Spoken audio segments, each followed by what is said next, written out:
ሰላም ጤና ይስጥልኝ ውድ የፊደል ፖድካስት ተከታታዮች እንደምን ቆያችሁን? የዓለም አቀፍ የሆስፒታሊቲና ቱሪዝም ዘርፍ የታዩ ዋና ዋና ኩነቶችን በጥልቀት የምንመረምርበት ሳምንታዊ ፕሮግራማችን ነው። የዚህ ሳምንት ሪፖርት የሚያሳየው ኢንዱስትሪው ከተራ ማገገም ባለፈ ስትራቴጂያዊ በሆነ መንገድ የንግድ ሞዴሎችን እየቀየረ መሆኑን ነው። በመጀመሪያ ማክሮ መረጃውን እንመልከት። ዓለም አቀፍ ቱሪዝም በ2025 በ4 በመቶ አድጓል። ይህ እድገት የመጣው በአየር ትስስር መሻሻልና በታላላቅ ሁነቶች ወይም ኢቨንቶች በሚመራ ፍላጎት ነው።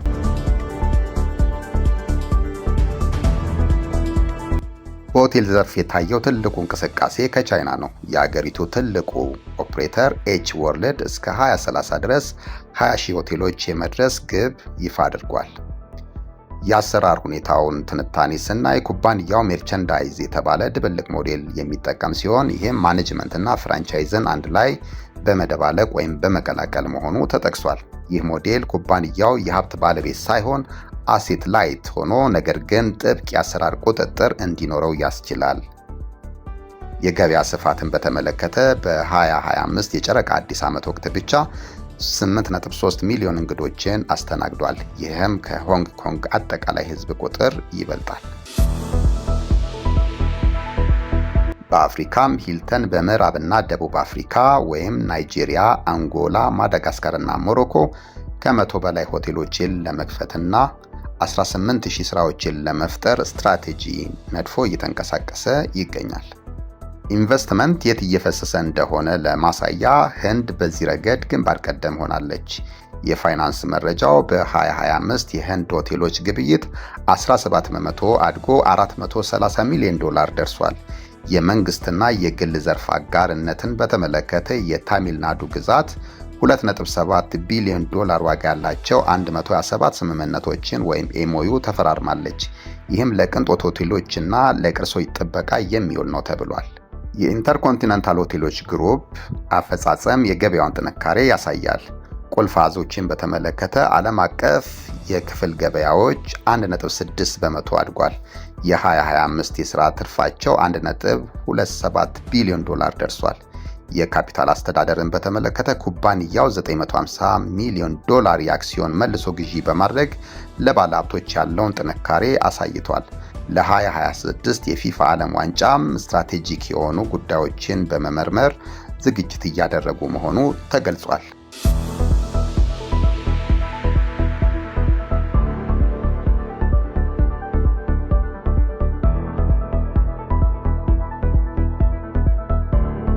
የዲጂታል ስርጭትና ቴክኖሎጂን በተመለከተ የጉዞ ማስያዣ ባህሪ በከፍተኛ ሁኔታ እየተቀየረ እንደሚገኝ ገልጿል።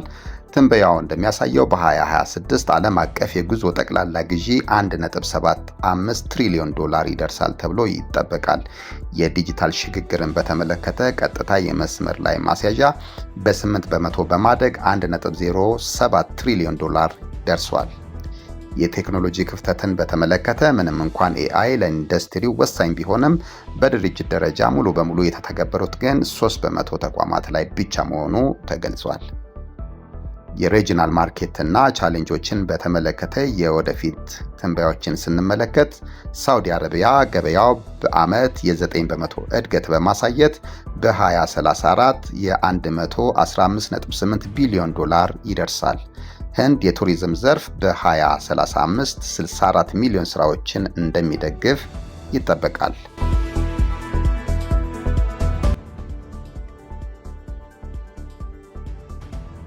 ለማጠቃለል በ2026 የሆስፒታሊቲ ዘርፍ ስኬት በክፍሎች ብዛት ብቻ አይለካም። በልምድ ላይ የተመሰረተ ፍላጎት፣ የሀብት ቀላል ወይም አሴት ላይት ስትራቴጂ፣ እድገትና የዲጂታል ስርጭት ትኩረት ዋና ዋና መሳሪያዎች ናቸው። ስኬታማው ሆቴል ቴክኖሎጂን፣ ተሰጥኦንና ካፒታልን በማገናኘት ተወዳዳሪ ብልጫ የሚፈጥር ነው ተብሏል። ስለተከታተላችሁን እናመሰግናለን። የዚህ ሪፖርት ሙሉ ዝርዝር በጽሑፍ ያገኙታል። ለቀጣይ ትንታኔዎች ገጻችንን ሰብስክራይብ በማድረግ ይከታተሉን። ቸር ሰንብቱ።